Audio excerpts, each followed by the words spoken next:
বিশ্ব ফুটবলের অন্যতম আলোচিত তারকা নেইমার, আর সেই নেইমারকে মাঠে না দেখে হতাশা প্রকাশ করেছেন মরক্কোর অধিনায়ক আশরাফ হাকিমি।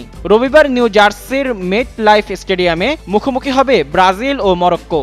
ম্যাচটির আগে সংবাদ সম্মেলনে নেইমারকে নিয়ে কথা বলতে গিয়ে হাকিমি অকপটে জানান তিনি চাইতেন ব্রাজিলিয়ান সুপারস্টারকে মাঠে দেখতে। হাকিমি বলেন, আমি সবসময় সেরাদের সঙ্গে খেলতে পছন্দ করি। নেইমার বিশ্বের অন্যতম সেরা ফুটবলার, তাই আমি চাইতাম তাকে মাঠে প্রতিপক্ষ হিসেবে দেখতে।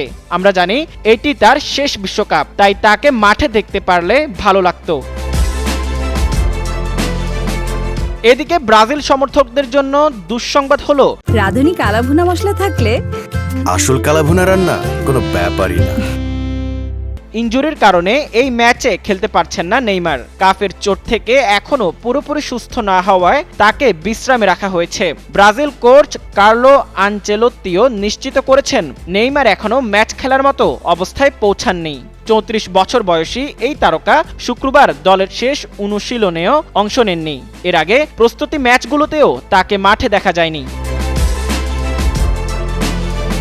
হাকিমির বক্তব্যে স্পষ্ট, প্রতিপক্ষ হলেও নেইমারের প্রতি তার শ্রদ্ধা ও সম্মান কতটা গভীর। বর্তমান ফুটবলে এমন পারস্পরিক সম্মান ও ক্রীড়াসুলভ মনোভাব ভক্তদের মন জয় করছে। এদিকে মরক্কোকে ঘিরে বিশ্বজুড়ে বাড়তে থাকা সমর্থন নিয়েও কথা বলেছেন হাকিমি। তিনি বলেন, বিভিন্ন দেশের মানুষ আমাকে এবং মরক্কোকে অনুসরণ করছে, এটা দেখে আমি খুশি। এর মানে আমরা উন্নতি করছি এবং ভালো কিছু করতে পারছি। এখন দেখার বিষয় নেইমারকে ছাড়াই শক্তিশালী ব্রাজিল কেমন পারফরম্যান্স করে মরক্কোর বিপক্ষে।